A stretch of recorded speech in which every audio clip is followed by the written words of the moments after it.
दोस्तों 2020 हम सभी के लिए काफ़ी सिखाने वाला साल रहा है। अब हम आ रहे हैं 2021 में। तो 2021 आपके लिए कैसा होना चाहिए, 2021 आपके लिए क्या करने वाला है, ये सब प्लान आप आज से ही करने लग गए होंगे। काफ़ी लोग ऐसे हैं दोस्तों जो 2021 में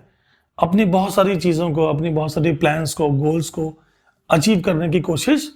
करने वाले हैं। तो मैं उन सभी को बेस्ट विशेस बोलता हूं। तो दोस्तों आज हम लोग जो बात करने वाले हैं बहुत ही इंपॉर्टेंट टॉपिक है, हमारे दिल के करीब होता है। जब भी हम मकान परचेस करने के लिए जाते हैं, हम लोगों को समझना ज़रूरी होता है कि किस मकान को लेने में फ़ायदा है,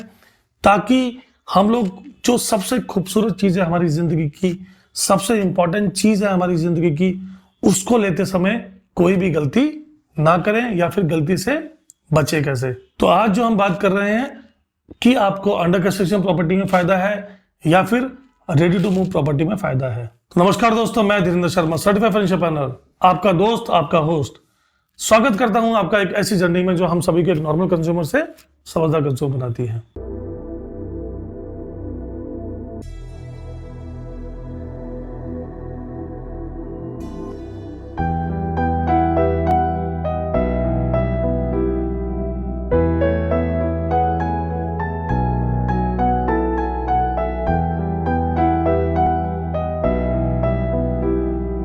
प्रॉपर्टी जो अंडर कंस्ट्रक्शन में है या फिर रेडी टू मूव प्रॉपर्टी, यानी आपको किस प्रॉपर्टी को लेने में फायदा है, प्रॉपर्टी लेते समय आपको किस चीज का ध्यान रखना है, आज थोड़ा सा हम उसके बारे में बात करेंगे ताकि आपको थोड़ा सा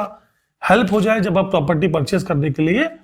जाने वाले हैं। तो दोस्तों अंडर कंस्ट्रक्शन प्रॉपर्टी लेने में आपको क्या क्या फायदे होते हैं। जब भी आप अंडर कंस्ट्रक्शन प्रॉपर्टी लेने जाते हैं तो वहां पर आपको बेनिफिट होने के चांसेस ये होते हैं कि वो प्रॉपर्टी थोड़ी सी सस्ती मिलती है जो रेडी टू मूव प्रॉपर्टी होती है, यानी जो प्रॉपर्टी ऑलरेडी तैयार है उससे सस्ती प्रॉपर्टी आपको वहां पर मिलती है। जनरली जब भी आप प्रॉपर्टी बिल्डर से डायरेक्टली उस टाइम पर खरीदते हैं जब प्रॉपर्टी अंडर कंस्ट्रक्शन में होती है, तो आपको प्रॉपर्टी अपनी मर्जी की मिल जाती है, यानी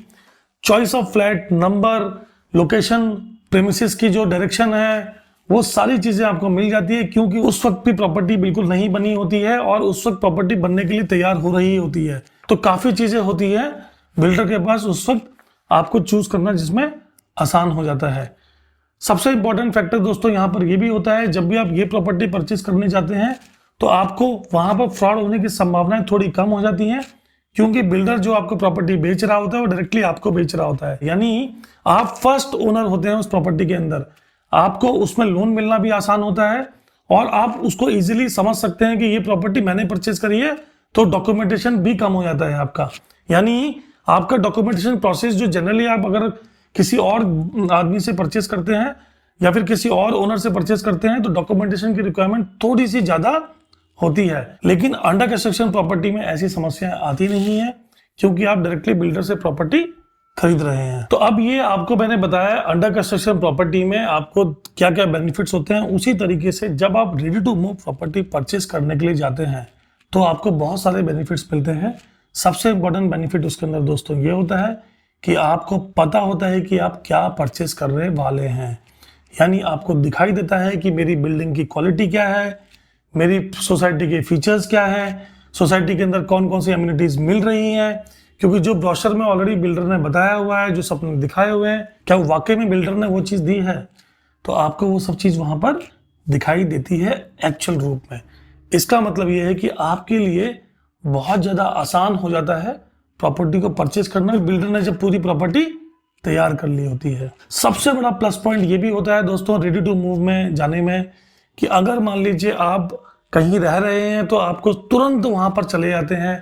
यानी फ्लैट तुरंत मिल जाता है, आपकी रेंटल इनकम पूरी बच जाती है। यानी जब अगर आप कहीं रेंट पे रह रहे हैं तो आप जैसे ही शिफ्ट हो जाओगे आपकी रेंटल इनकम पूरी बच जाएगी, आपको पैसा नहीं देना है। क्यों? क्योंकि आप ऑलरेडी फ्लैट को परचेज कर चुके हैं और वहां पे रहना आपने चालू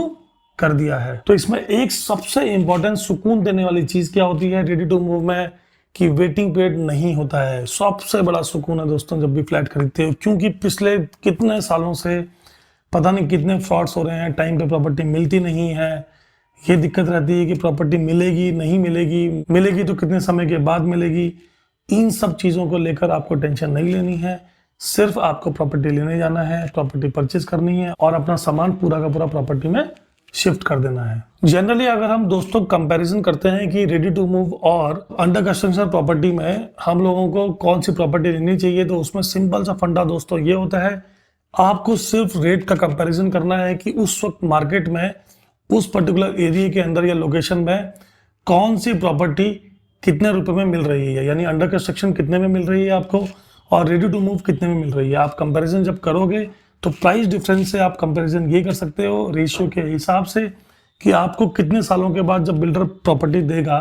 अगर आप अंडर कंस्ट्रक्शन प्रॉपर्टी लेने वाले हैं तो आप कितना लोन दे चुके होंगे जो प्रॉपर्टी आपने आज परचेस करी है। यानी आपको जब मकान मिलने वाला है, यानी 3 साल के बाद अगर बिल्डर बोलता है आपसे, तो सिंपल सा फंडा है, आप उसको आज ही कैलकुलेट कर लो कि मैं 3 सालों में कितना पैसा एक्स्ट्रा दे चुका हूँ लोन के रूप में। क्योंकि आप आज जब प्रॉपर्टी परचेस करते हो तो लोग बोलते हैं कि प्रॉपर्टी आपको सस्ती मिल रही है और रेडी टू मूव प्रॉपर्टी महंगी मिल रही है, लेकिन बड़ा इंपॉर्टेंट होता है दोस्तों, जब आपको प्रॉपर्टी मिलेगी तो उस वक्त तक आप कितना पैसा लोन के रूप में दे चुके होंगे। तो आपको ये कंपैरिजन करना है कि जब मैं फ्लैट में जाऊंगा, यानी अगर मैं आज रेडी टू मूव परचेस करता हूं तो मेरा रेंट भी बच रहा है वहां पर, लेकिन अगर मैं मान लीजिए अंडर कंस्ट्रक्शन में जा रहा हूं तो मुझे उस पर्टिकुलर प्रॉपर्टी से कोई भी इनकम नहीं हो रही है। तो इसीलिए बड़ा इंपॉर्टेंट है समझना, सस्ती प्रॉपर्टी मिलती है अंडर कंस्ट्रक्शन में, ये बेनिफिट होता है दोस्तों, लेकिन क्या वाकई में आपको वो सस्ता मिलता है, ये कैलकुलेशन बहुत जरूरी है। तो दोस्तों सबसे सिंपल इसमें क्या होता है कि मान लीजिए अगर आप एंड यूजर हैं तो मेरा पर्सनल सजेशन है कि आप रेडी टू मूव फ्लैट में ही जाइए। एंड यूजर क्योंकि आपको वहां पर रहना है, आपको सिर्फ पैसों की इंपॉर्टेंस नहीं होती, प्रेमिसेस इंपॉर्टेंट होता है, लोकेलिटी इंपॉर्टेंट होती है, एमिनिटीज इंपॉर्टेंट होती है, नेबर्स इंपॉर्टेंट होते हैं, हर आदमी, हर कोई, हर चीज उस पर्टिकुलर प्रॉपर्टी की इंपॉर्टेंट होती है, जिसको आप अपनी आंखों से देखकर परख कर ही प्रॉपर्टी परचेस कर सकते हैं। अंडर कंस्ट्रक्शन में ये फैसिलिटीज नहीं मिलती है आपको, आप सिर्फ और सिर्फ लोकेशन और बिल्डर की अपनी खुद की रेपुटेशन है, ब्रांड है, उसको देखकर ही परचेज करते हैं। इसीलिए अगर आप एंड यूजर हैं तो आप, मेरा सजेशन है कि आप रेडी टू मूव प्रॉपर्टी को फर्स्ट प्रायोरिटी दीजिए, अगर रेट्स में बहुत ज्यादा डिफरेंस नहीं है तो, या फिर आप रेंटल प्रॉपर्टी में अगर रह रहे हैं तो। और अगर आप एंड यूजर नहीं हैं, आप सिर्फ इन्वेस्टमेंट के लिए प्रॉपर्टी ढूंढ रहे हैं दोस्तों, तो आपको मेरा सजेशन है कि आप अंडर कंस्ट्रक्शन में जा सकते हैं अगर रेट में डिफरेंस सही मिल रहा है आपको, क्योंकि एक सेकंड होम या सेकंड इनकम हो जाती है। रेंटल के रूप में भी बहुत सारे लोग प्रॉपर्टी को इन्वेस्टमेंट के रूप में देखते हैं, तो आपको वहां पर फायदा होता है कि सस्ता मकान मिल जाता है, क्योंकि आपको वो रेंट पे देना है तो आपको ज्यादा टेंशन होती नहीं है। मैं अभी किसी पर्टिकुलर चीज के बारे में आपको नहीं बता रहा हूँ, मैं सिर्फ ये बताना चाहता हूँ कि जब भी आप कोई प्रॉपर्टी परचेस करते हैं तो आपको ये समझना जरूरी है कि आपको कौन सी प्रॉपर्टी लेनी चाहिए या फिर आप किस प्रॉपर्टी को ले सकते हैं। तो दोस्तों उम्मीद करता हूं कि 2021 आपके लिए अच्छा होगा और आप प्रॉपर्टी के अंदर जो इन्वेस्टमेंट करने वाले हैं उसको देखकर परखकर ही इन्वेस्ट करेंगे। तो हम दोस्तों इस तरीके से चीजें लेके आते रहेंगे और मैं उम्मीद करता हूं कि हम अपनी जो समझदार बनने की जर्नी है उसमें एक स्टेप और आगे बढ़ पाए होंगे। तो दोस्तों अगर आपको मेरी ये वीडियो अच्छी लगी तो शेयर करिए, लाइक करिए और चैनल को सब्सक्राइब करिए। और अगर आप चाहते हैं सबसे पहले आपको मेरी वीडियो मिले तो आप बेल आइकन पे क्लिक करिए। नमस्कार दोस्तों, जय हिंद, जय भारत।